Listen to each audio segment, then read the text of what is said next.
What has happened to the Democratic Party? When I was growing up, they were the party of peace and liberty, but something very different has taken its place. Pablo el Molinero, the honest reportero, gonna get your story straight on this crazy vaquero. When I was younger, like many people, I was much more liberal than I am today. I also didn't have to pay taxes, I was a hippie, and was basically uninformed about pretty much everything in the world. Richard Nixon had resigned from office and the Vietnam War was over. When I turned 18, I went to register for the draft because I thought it was the law, only to find out that the selective service system had basically shut down. There wasn't even a mechanism in place to register. In high school, my friends and I lived an almost carefree middle-class life. Fine, you can say it if you want. Privileged. Not rich, but basically insulated from the crime, poverty, war, and other traumas that so many around the world experienced on a daily basis. Our biggest concerns were trying not to get caught at whatever it was that we were doing that might cross a legal barrier or a parental restriction. Well, that and getting laid. Given all that, it was pretty easy to be liberal, even though most of our parents probably weren't. At the risk of sounding corny, those were simpler times, and the Democratic Party was the party of free speech, no war, individual rights, and liberty. I recently referenced and showed admiration for the 1977 case where the American Civil Liberties Union defended the right of a neo-Nazi group to march through a neighborhood in Skokie, Illinois that had a sizable number of residents who were Holocaust survivors. The ACLU was supporting free speech, and they were, at least in my mind, the very embodiment of liberal culture. So, what happened? Well, in my case, I became more aware of the intrusiveness of the government. This includes ridiculous overregulation of individuals and of small businesses. I was also concerned that the massive deficit was going to tumble the world economy. And I'm saying that these were my concerns more than 30 years ago. As a side note, my Democratic friends will never hesitate to remind me that when Clinton was president, he balanced the budget in 1997. Can anyone reasonably argue that it would have happened if Newt Gingrich had not been the Speaker of the House? At any rate, I was dumbfounded when George W. Bush gave stimulus checks to everyone after his election in 2000 and before 9/11. It was a Republican that restarted the deficit spending spiral. Then, of course, the wars in Afghanistan and Iraq blew up the deficit more than they blew up either of those two countries. Bush could have at least tried to fix Social Security. Anyway, back to the Democrats. My first recollection of the left side of the political spectrum calling Republicans Nazis was probably during the George W. Bush administration. The rhetoric ramped up against John McCain and Mitt Romney. Can't you just see Governor Romney, the Mormon ex-governor of Massachusetts, wearing a swastika and sporting a Hitler mustache? Please. That is when I began to suspect massive and illegal resistance in the Washington bureaucracy of any kind of Republican leadership. Remember Lois Lerner? She was the director of the Exempt Organizations Unit of the IRS. In that role, she denied tax-exempt status to political action committees that favored Mitt Romney's campaign. It was a government-led effort that effectively silenced many of the so-called Tea Party organizations that were going to support Romney. In that scandal, many of her phone records were inadvertently destroyed or forever misplaced. In 2013, a computer hacker named Guccifer accessed the server of a Hillary Clinton aide named Sidney Blumenthal. That exposed the fact that Ms. Clinton had illegally used a private email server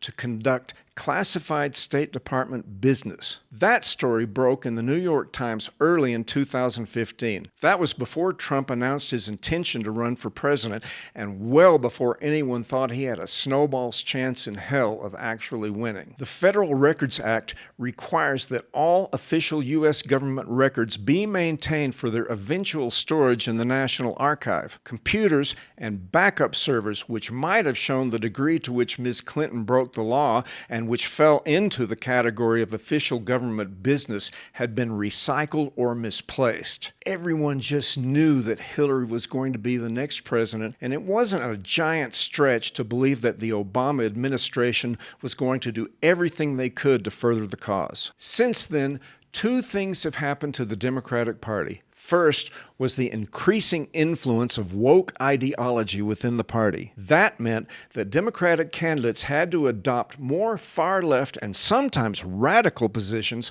on social issues in order to win internal primary elections. The second thing that happened was Donald Trump.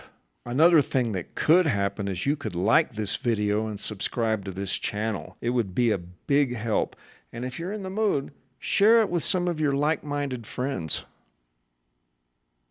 There is something I need to point out about our president that few actually come out and say. Trump is neither conservative nor a Republican, at least not in any traditional sense of those words. He certainly garnered large support from conservatives and notably from the religious right in 2016, but the Republican power structure never embraced him, and I believe that much of it still doesn't. So I'm here complaining about the Democratic Party, but the truth is the Republicans are also extremely corrupt and shouldn't be trusted to give a rat's ass about John Q. The problem that they had with Trump is that he is an unstoppable force, this year especially. If they resist Trump's will, they will have to face the wrath of those who elected them, and the polls must be telling them that they won't fare well if they do. So why is it that I say that the Democratic Party has lost its way? In a word, they have become illiberal. Cancel culture played a big part in that. It involved canceling people and institutions for transgressions such as statements made in 10-year-old tweets, certain jokes made by professional comedians, questioning measures taken during the COVID pandemic, skepticism about the BLM movement, and doubting pretty much anything having to do with LGBTQ+.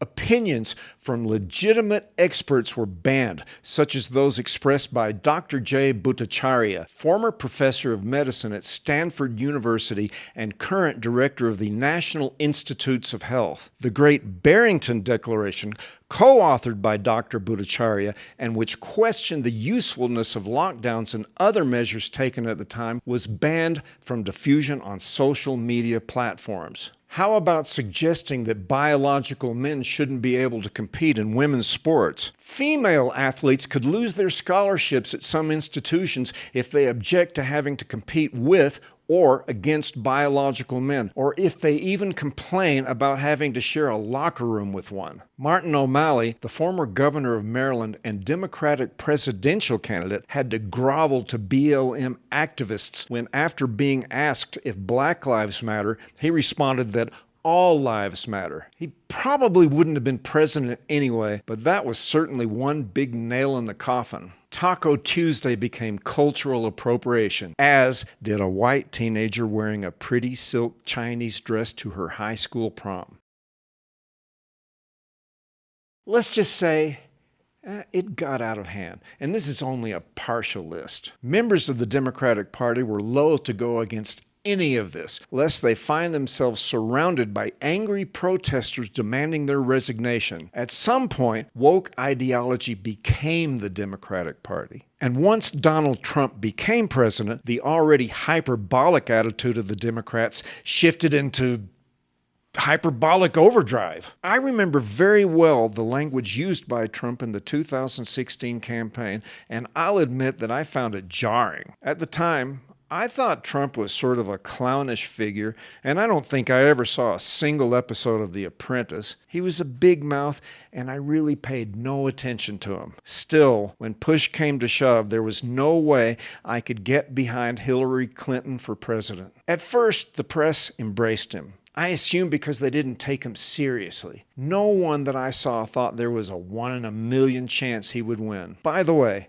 I have a theory about former FBI Director James Comey that I want to share. I think he also thought that Hillary was going to win in spite of the email scandal. So, 10 days before the election, he announced that the FBI was reopening the investigation into her emails. I think he was sending a message to Miss Clinton that she better not fuck with him because he had dirt on her. Comey was doing his best impression of J. Edgar Hoover. I don't believe he thought it would really help Donald Trump. In any case, I personally think James Comey should be in jail. Anyway, where do I see the Democratic Party now, and how can they find their way back? To be honest, I'm not sure they can. The corruption within the party is staggering. They haven't had real primary elections since 2008. Hillary was anointed, Biden was appointed, and Kamala was a DEI hire who made the Democrats a victim of their own woke ideology. The shamelessness of the party could take your breath away. They screamed that Trump was a racist, fascist,